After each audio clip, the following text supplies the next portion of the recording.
السلام عليكم الاخوان والاخوات، نتمنىكم تكونوا بخير وعلى خير. وانتم كتشوفوا هذا فيديو جديد على قناه هبه كيتشين. غادي نديرو كوكيز بالشوفان والزرارع. كيجي مقرمش وكيجي لذيذ في الماكله وسهل في التحضير.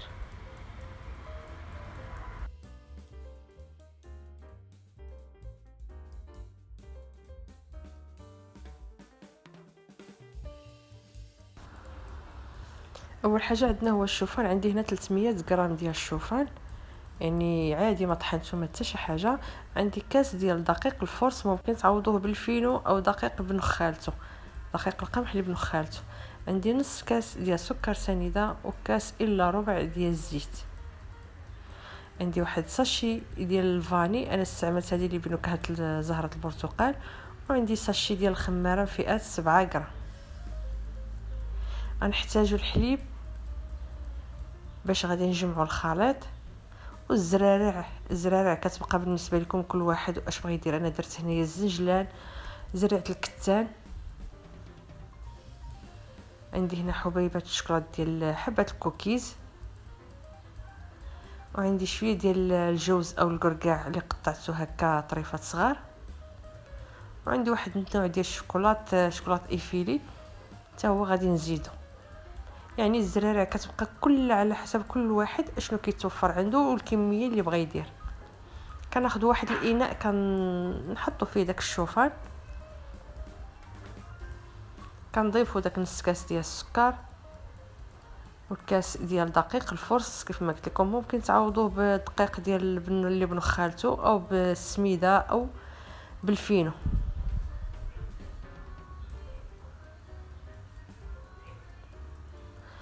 نسيت ما ذكرش معكم في المقادير واحد شويه ديال الملحه، ضروري ما تنساوهاش. الساشي ديال الفاني والساشي ديال الخماره، يعني درت النواشف كامله. غادي غنخلطهم هكا مع بعض. غنضيف لهم داك كاس لاروب ديال الزيت وغنبسبسها مزيان حتى يتلبس ليا كل شيء بالزيت.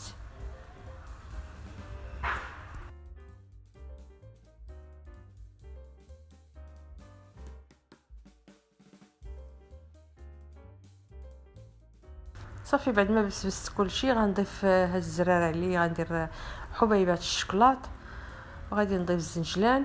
الكميه كتبقى على حسابكم، بغيتو تكثروا وبغيتو تقللوا. كنضيف زرع الكتان وداك القرقاع، حبيبات الشكلاط تاني. صافي كنخلط كل شيء حتى كيندمج كل شيء، وغادي نبدا نجمعهم بالحليب.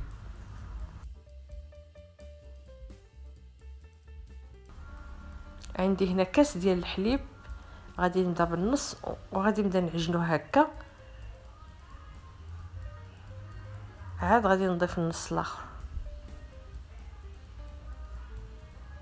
صافي هزت ليا كاس الحليب كيف ما شفتوا. داك الكاس الحليب هو اللي جمع ليا الخليط. وراه ممكن تعوضوا الحليب غير بالماء، ديروا كاس الماء، ما ديروش كاس الحليب. اللي ما بغاش الحليب يدير كاس ديال الماء. صافي كنجمع الجوانب مزيان وكنبسطها بحال هكا. غندير ليها السلوفان وغنخليها واحد 15 دقيقه حتى ل 20 دقيقه باش داك الحليب يتشرب ليا في داك الشوفان ويرطب.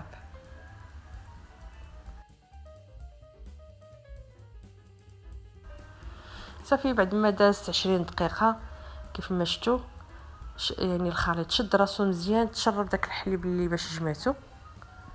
كنشكل كويرات، كنبسطها غير شويه وكنحطها حتى كنحطها في اللاطه. عاد كنكمل ليها باش كنكملها زعما القاده.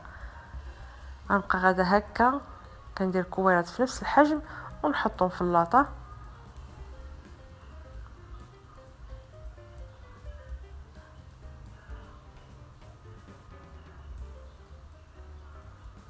الا بدا يلصق لكم الخليط في يديكم غير دهنوا شويه بالماء يديكم وبداو تخدموا، راه يعني غادي تجيكم عاديه.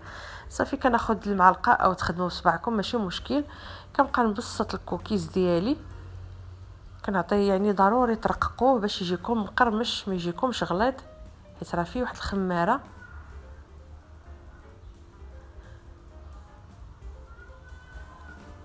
يعني الا جا غليظ كيجي خايب، ما كيجيش مقرمش، كيجي رطب. صافي غنبقى غادا هكا، غندخلو الفران اللي غيكون سخون، نشعل عليه من التحت حتى كيتحمر، ونعاود نشعل عليه من الفوق حتى ياخذ اللون.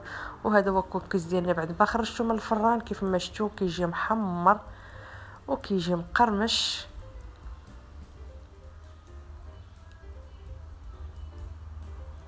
كيجي رائع البنات، غير جربوه والله ما تندموا عليه، غادي يعجب وليداتكم ان شاء الله. يعني وفيه الحبوب ديال الزجلان، زرع الكتال، الكركاع، يعني داكشي صحي وزوين. غادي نقسم معكم وحده وغنخلي ليها الصوت باش تسمعوا صوت القرمشه.